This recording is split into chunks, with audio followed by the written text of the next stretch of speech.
பலம் தென்னாடுடைய சிவனையை போற்றி எந்நாட்டவருக்கும் இறைவா போற்றி. அனைவருக்கும் வணக்கம். இன்னைக்கு நாம பார்க்கக்கூடிய பதிவு என்னன்னு பார்த்துட்டீங்கன்னா 2024ஆம் ஆண்டு மே மாதம் 1ஆம் தேதி நடக்கவிருக்கும் குரு பயிற்சி மூலமாக எந்த ராசி மற்றும் லக்னக்காரர்களுக்கு குழந்தை பாக்கியம் கிட்டும், குடும்ப ஒற்றுமை, பங்காளி உறவுகளுள்ள சண்டை சச்சரவு பிரச்சனைகள், குடும்பம் பிரிந்து வாழக்கூடிய ஒரு சூழ்நிலைகள் இருந்தாலும் கூட இந்த குடும்பம் ஒற்றுமையாக வாழும், குல தெய்வத்தினுடைய அனுகிரகம் யாருக்கு கிடைக்கும், குல தெய்வம் உங்க வீட்டுக்கு எப்படி வரப்போறாங்க, அவர்களுடைய அனுகிரகம் கிடைக்கக்கூடிய ராசி லக்னம், அதற்குண்டான கிரகங்கள் என்ன, அதே போல அதிர்ஷ்டம் யாருக்கெல்லாம் அதிர்ஷ்டம் கிடைக்க போகுது அப்படிங்கிறத தான் நாம் முழுமையாக பார்க்க போகிறோம். அதற்கு முன்னாடி நம்மளுடைய சேனலையும் சப்ஸ்கிரைப் பண்ணிக்கோங்க, பெல் பட்டனில் ஆல் அப்படின்னு சொல்லக்கூடிய பட்டனையும் கிளிக் பண்ணிக்கோங்க. அப்போ தான் நம்ம போடக்கூடிய அனைத்து பதிவுகளுமே உங்களுக்கு உடனுக்குடன் வந்துகிட்டே இருக்கும். இப்போ நம்ம முதல்லையே 12 ராசிக்கும் உண்டான குரு பயிற்சி பலன்கள் எப்படி இருக்கும் அப்படிங்கிறத கீழே டிஸ்கிரிப்ஷன் பாக்ஸில் கொடுத்துருக்கேன், அதையும் நீங்கள் போய் பார்த்து பயன்பெறலாம். இப்போது ஒவ்வொரு ராசி லக்னக்காரர்களுக்கு எப்படி இருக்கும், குழந்தை கிடைக்குமா அப்படிங்கிறத உங்க ஜாதகம் மூலமாகவே நீங்க அனலைஸ் பண்ணிக்கலாம். அப்போ உங்க ஜாதகத்துல நான் சொல்லக்கூடிய அந்த கிரகங்கள் இந்த 6 ராசி கட்டங்கள்ல ஸ்டார் போட்டிருக்கக்கூடிய 6 ராசி கட்டங்கள்ல எங்க இருந்தாலும் நிச்சயமாக நான் முதல்ல சொன்ன மாதிரி குழந்தை பாக்கியம், அதே போல குடும்ப ஒற்றுமை, அதிர்ஷ்டம், குலதெய்வத்தினுடைய அனுகிரகம் இதெல்லாமே கிடைப்பதற்குண்டான வாய்ப்புகள் உண்டு. இப்போ குருதான் குழந்தைக்குண்டான கிரகம், அவர் தான் புத்திரக்காரகன்னு பெயர். அப்ப இயற்கையாகவே குரு நம்ம ஜாதகத்துல நல்லா இருக்கணும். அப்போ உங்க ஜாதகத்துல பாருங்க, இந்த 6 ராசி கட்டங்கள் எங்க குரு இருந்தாலும் குழந்தை பிறப்பதற்குண்டான வாய்ப்புகள் உண்டு அப்படிங்கிறது ஒரு 30% நம்ம எடுத்துக்கலாம். ஏன்னா குருவே குழந்தைக்கு சொந்தமானவர். அப்ப இந்த குருவை பார்க்கும் பொழுது கண்டிப்பாக குருவினுடைய தொடர்பு ஏற்படுத்தி கொள்ளும் பொழுது நிச்சயமாக குழந்தை பிறக்கும் அப்படிங்கிற அமைப்பு உண்டு. இதுல என்னன்னா, ரொம்ப வருஷமா குழந்தை இல்லை, குழந்தைக்காக ட்ரீட்மெண்ட் எடுத்துட்டு இருக்கீங்க அப்படின்னு இருந்தீங்கன்னா, நிறைய செலவு பண்ணிக்கிட்டே இருக்கும் அப்படின்னு நினைச்சீங்கன்னா, அந்த இப்போ நான் சொல்லக்கூடிய கிரகங்கள் இங்க இருந்தா மட்டும் ட்ரீட்மெண்ட் எடுங்க. அதற்கு அதிகமா செலவு பண்ணுங்க, கண்டிப்பா குழந்தை பிறக்கும். இல்லைன்னா அதை விட்டுறது பெஸ்ட்.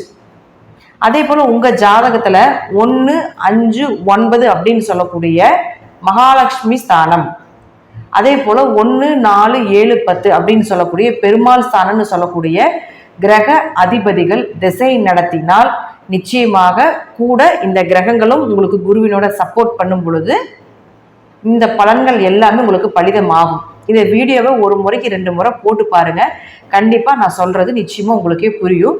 இப்ப எந்த கிரகம் உங்க ஜாதகத்துல இந்த 6 ராசி கட்டத்துக்குள்ள இருக்கு அப்படிங்கறத நம்ம பார்க்கலாம். உங்க ஜாதகத்தை எடுத்து வச்சுக்கோங்க.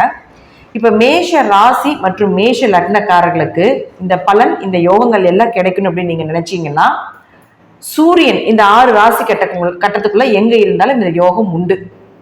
அடுத்து ரிஷப ராசி மற்றும் ரிஷப லக்னக்காரர்களுக்கு புதன் இந்த 6 ராசி கட்டத்துல எங்க வேணா இருக்கலாம். அடுத்து மிதுன ராசி மற்றும் மிதுன லக்னக்காரர்களுக்கு சுக்கிரன் இந்த 6 ராசி கட்டத்துக்குள்ள எங்க வேணா இருக்கலாம். அடுத்து கடக ராசி மற்றும் கடக லக்னக்காரர்களுக்கு செவ்வாய் தான் இந்த அதிர்ஷ்டத்தை கொடுக்க போறார். அப்ப இந்த செவ்வாய் இந்த 6 ராசி கட்டத்துல எங்க வேணா இருக்கலாம். அடுத்து சிம்ம ராசி மற்றும் சிம்ம லக்னக்காரர்களுக்கு குரு பகவான் இந்த 6 ராசி கட்டத்துல எங்க வேணா இருக்கலாம். அடுத்து கன்னி ராசி, அதே போல துலா ராசி, கன்னி ராசி கன்னி லக்னம், துலா ராசி துலா லக்னக்காரர்களுக்கு சனி பகவான் தான் இந்த யோகத்தை கொடுக்க போகிறார். அப்ப சனி பகவான் இந்த 6 ராசி கட்டங்கள் எங்க வேணா இருக்கலாம். அடுத்து விருச்சிக ராசி மற்றும் விருச்சிக லக்னக்காரர்களுக்கு குரு பகவான் தான் இந்த யோகத்தை கொடுக்கிறார். அடுத்து தனுசு ராசி மற்றும் தனுசு லக்னக்காரர்களுக்கு செவ்வாய் பகவான் தான் இந்த யோகத்தை கொடுக்கின்றார். அடுத்து மகர ராசி மற்றும் மகர லக்னக்காரர்களுக்கு சுக்கிரன் இந்த யோகத்தை கொடுக்கின்றார். அடுத்து கும்பராசி மற்றும் கும்ப லக்னக்காரர்களுக்கு பார்த்துட்டீங்கன்னா புதன் இந்த யோகத்தை கொடுக்கின்றார். அடுத்து மீன ராசி மற்றும் மீன லக்னக்காரர்களுக்கு பார்த்துட்டீங்கன்னா இயற்கையாகவே இது கிடைக்கும். மீனராசி மீன லக்னக்காரர்களுக்கு பார்த்தீங்கன்னா இந்த வருடம் இது எல்லாமே இயற்கையாகவே கிடைப்பதற்குண்டான வாய்ப்புகள் உண்டு. அதனால நீங்கள் உங்கள் ஜாதகத்தில் நான் சொல்லக்கூடிய கிரகங்கள் இந்த 6 ராசி கட்டத்தில் எங்கே இருக்குதோ உங்கள் ராசி லக்னத்தை பார்த்துக்கோங்க. ராசினா உடல், லக்னம்னா உயிர். அதனால் ரெண்டுமே நமக்கு பார்க்கணும். இந்த ரெண்டுக்குமே கன்வெர்ட் பண்ணி நீங்கள் பார்க்கும் பொழுது இந்த பலன் 100% பலிதம் ஆகும். இந்த கிரகங்கள் உங்கள் ஜாதகத்தில் இந்த 6 ராசி கட்டத்தில் இருந்து விட்டால் நிச்சயமாக குலதெய்வத்தினுடைய அனுகிரகம் உண்டு. உங்கள் வீட்டில் மழலை செல்வம் அப்படிங்கிறது நிச்சயமாக கிடைக்கும். குழந்தைக்காக ட்ரீட்மெண்ட் எடுத்துட்டு இருந்தீங்கன்னா தாராளமாக எடுக்கலாம். இல்லை இந்த கிரகங்கள் இல்லை அப்படின்னா கொஞ்சம் ட்ரீட்மெண்ட்டை தள்ளி வச்சுக்கோங்க, அல்லது கொஞ்சம் குறைவாக செலவு பண்ணி பண்ணுற மாதிரி பண்ணிக்கோங்க. அடுத்து பார்த்துட்டிங்கன்னா குடும்ப ஒற்றுமை சிறப்பாக இருக்கக்கூடிய ஒரு அமைப்பு. அதிர்ஷ்டம் அப்படிங்கிறது 5ஆம் இடம் தான். ஞானம், ஜோதிடம், அதே போல் அறிவு, இது எல்லாமே பிரபஞ்சத்தினுடைய சக்தி, இது எல்லாமே இந்த 5ஆம் இடம் தான். இந்த 5ஆம் இடம் வலுத்தால் மட்டும்தான் இந்த அதிர்ஷ்டங்கள் எல்லாமே கிடைக்கும். அப்போது இந்த அதிர்ஷ்டத்திற்குண்டான இந்த கிரகங்களும் இந்த ஜாதக கட்டத்தில் 6 ராசி கட்டத்தில் எங்கே இருந்தாலும் நிச்சயமாக நான் சொல்லக்கூடிய கருத்துக்கள் 100க்கு 100 பலிதமாவதற்குண்டான வாய்ப்புகள் உண்டு.